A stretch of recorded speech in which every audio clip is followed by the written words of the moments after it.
Bienvenidos y bienvenidas a otro espacio, un programa del diario digital Contrapunto. Soy Gloria Marisela Morán y ahora conversaremos con el economista geográfico Ian Sherrett. Él es parte de la Iniciativa Global del Agua y tiene más de 40 años de experiencia y trabajo y conocimiento de la realidad rural de Centroamérica. Bienvenido, Ian. Muchas gracias. Ian, usted ha venido como parte de la conferencia internacional Revitalizando Inversiones en la Agricultura de Secano en Centroamérica. ¿En qué consiste esta conferencia? La conferencia es un intento para generar mayor conciencia, dinamizar las políticas, para responder a un problema muy específico de Centroamérica, que hay una zona que se llama el Corredor Seco, que empieza en Guatemala, pasa por Salvador, Honduras, Nicaragua, hasta llegar a Guanacaste, en Costa Rica. Es una zona a donde, sobre todo las laderas de esos países, se vive alrededor de 16 millones de personas que son campesinos de economía de subsistencia y quienes son los productores de los alimentos básicos de Centroamérica, maíz y frijol. Ellos viven en un ecosistema que recibe lluvia 6 meses al año y otros 6 meses es seco. Lo llama secano porque ellos no son gente que tiene acceso a riego, depende de la lluvia. Y en esa región han habido procesos en varios años de una degradación de los suelos, unos procesos de deforestación que ha dejado a ellos y las cuencas en cual viven muy vulnerables. Y esa vulnerabilidad ahora está bajo una amenaza aún mayor por, mejor decir, en vez de cambio climático, una creciente inestabilidad del clima. Y este año es una muestra de eso. Es un año durante el cual el periodo de la canícula en Salvador ha durado casi 40 días. Y como dijo la ministra de Ambiente al inicio de la conferencia, los récords de Salvador nunca han durado tan largo periodo esa canícula. ¿Y por qué la importancia de la canícula? Porque es el periodo cuando se deja llover, cuando el maíz está en una etapa crítica. Normalmente sí, tal vez una semana pasa o 2 sin lluvia, pero normalmente regresa la lluvia. Este año no ha regresado y la gente ha perdido mucho en toda esta región, no solamente Salvador. De acuerdo a lo que ha explicado, ¿cómo entra en juego la agricultura de secano y cuál es la metodología? Ok, lo que están introduciendo en la discusión es la importancia de lo que llaman agua verde. Todo el mundo sabe que es agua azul, lo que sale de los nacimientos, lo que fluye en los ríos, lo que llega al mar, lo que se encuentra en las lagunas. Pero esa agua, ¿de dónde viene? Sabemos que cae del cielo, pero hay un ciclo, y ese ciclo, la vegetación, sobre todo los árboles, tiene un papel muy importante, porque los aires, en ese momento que viene del Pacífico, empieza a subir las laderas, ahí deja caer el agua, la lluvia, ahora que tenemos aquí. Pero ese agua, a entrar al suelo, lo captan los árboles, lo levanta y hay un proceso de transpiración. Los árboles empiezan a transpirar esa agua de regreso al cielo. Eso lo capta, los aires siguen y ese agua que de nuevo está en el cielo, de nuevo cae. Y así toda la región tiene su lluvia y el agua está siendo destruido. Pero ¿qué pasa cuando la gente ha botado todos los árboles? ¿Qué pasa cuando la gente ya está arando el suelo, dejándole sin capacidad de absorber el agua de la lluvia? Y eso está haciendo que ahora, con ese paisaje, podemos decir, el agua ya no tiene chance para entrar al suelo. El agua corre, el agua entre los ríos y con ello lleva el suelo y eso llega hasta el mar. Y eso está dejando los territorios sin suelos y sin suelo como puede producir. Están dejándoles sin tiempo para que el agua sea absorbido. Eso quiere decir, ahí llega el temporada seco, ya no hay agua en el suelo. Ya los acuíferos tienen menos reservas de agua, las fuentes de agua se secan más temprano y hasta la gente urbana se encuentra en crisis porque ya no hay agua en la tubería.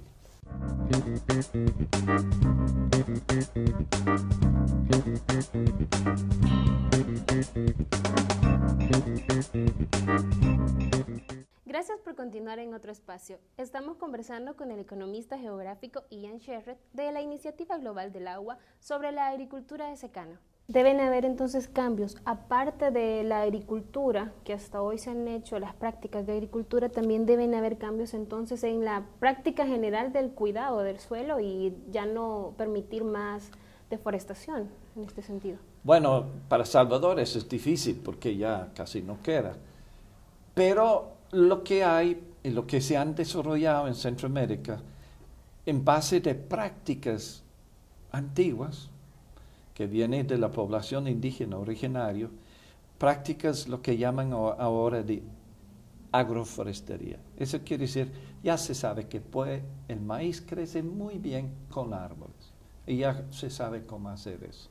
Y eso es un trabajo conjunto que han hecho técnicos, científicos y los propios agricultores.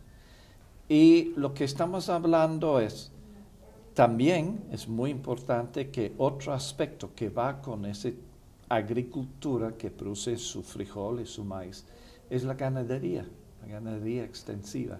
Y que también el ganado cuando sube las laderas, pisa la tierra, lo deja muy compacto y el agua tampoco puede entrar.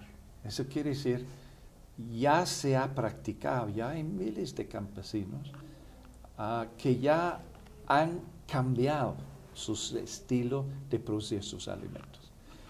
Y eso básicamente es un sistema que permite que el agua, cuando cae, tiene tiempo de entrar al suelo. No corre, no lleva el suelo. Que eso implica que empieza a recargar el suelo, recarga las acuíferas, que hay agua. Y cuando viene la canícula, hay tantos días más de disponibilidad de humedad en el suelo y se puede tener cosecha.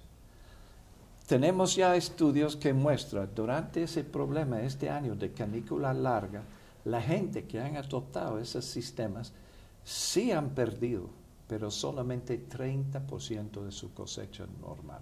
La gente que no lo han adoptado han perdido más del 70% de su cosecha.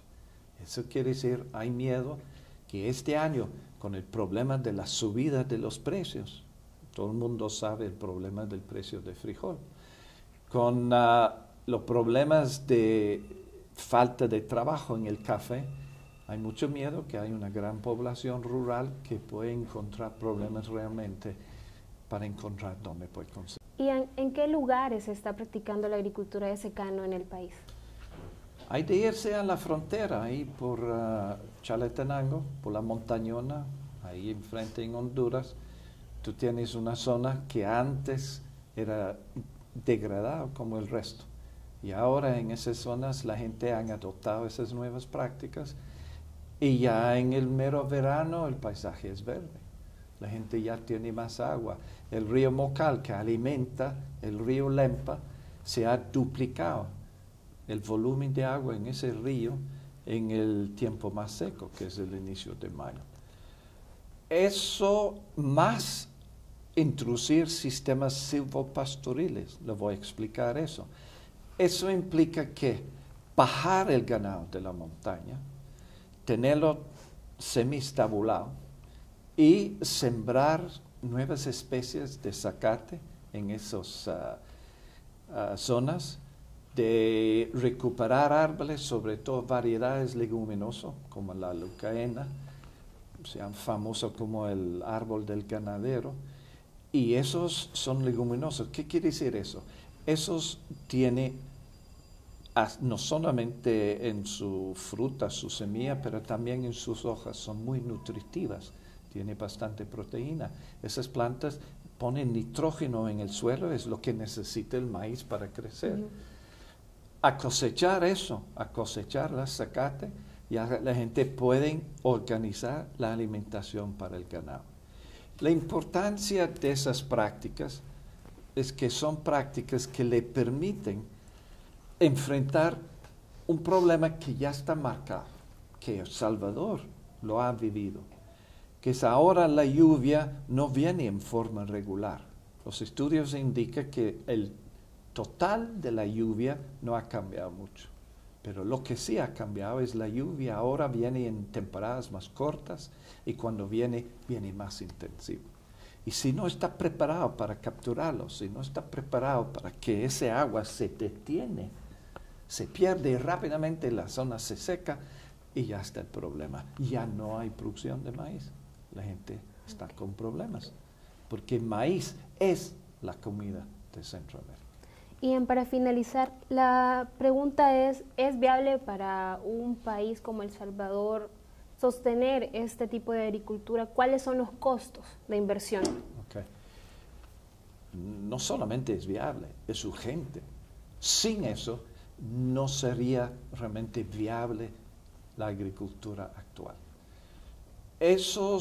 Porque la agricultura, la producción de maíz actual, es un tipo de sistema de producción tradicional semi-modernizado con acceso a insumos, con los famosos paquetes agrícolas, donde le trae semilla mejorada, donde le trae a unos fertilizantes y otros insumos.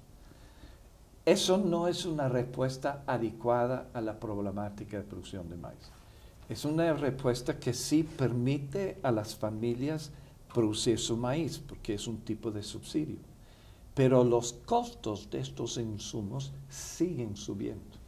La alternativa de cual estoy hablando implica que sin esos subsidios, que son mucho menos insumos, con un buen manejo de la tierra que cada año mejora su capacidad productiva, porque el sistema tradicional implicaba que después de 2 o 3 años de cultivo de maíz tenía que buscar más tierra. Por eso en Salvador ya no hay tierra. Pero con esto ya tenemos agricultores que tienen 10, 12 años con la misma tierra y está mejorando. Y eso es un sistema de producción más rentable para la gente, porque están reduciendo el costo de los insumos, que es lo que sube su precio cada año. Y se puede aumentar aún más, es cierto, la producción usando algunos insumos, pero para aumentar la producción, por ejemplo, necesita una 1/5 parte del fertilizante que están usando ahora. Eso quiere decir, se puede aumentar la producción de maíz, sobre todo, y frijol. Se puede reducir los costos para el campesino pequeño con su manzana de tierra. Eso le hace para esas familias más rentable tener más maíz. Eso garantiza el producto básico de la alimentación de la gente y al mismo tiempo le permite recuperar los suelos, los árboles y le permite que el país puede asegurar que esa lluvia que cae no desaparece al Pacífico y que todos, hasta la gente que depende del agua potable, la gente que recibe en San Salvador su agua del río Lempa, ese agua va a ser más limpio. Esa agua va a tener menos contaminación y va a haber más agua. Ok, gracias Ian por la oportunidad de escuchar sobre la agricultura de secano. Hemos llegado al final de otro espacio. Estuvo con ustedes Gloria Marisela Morán.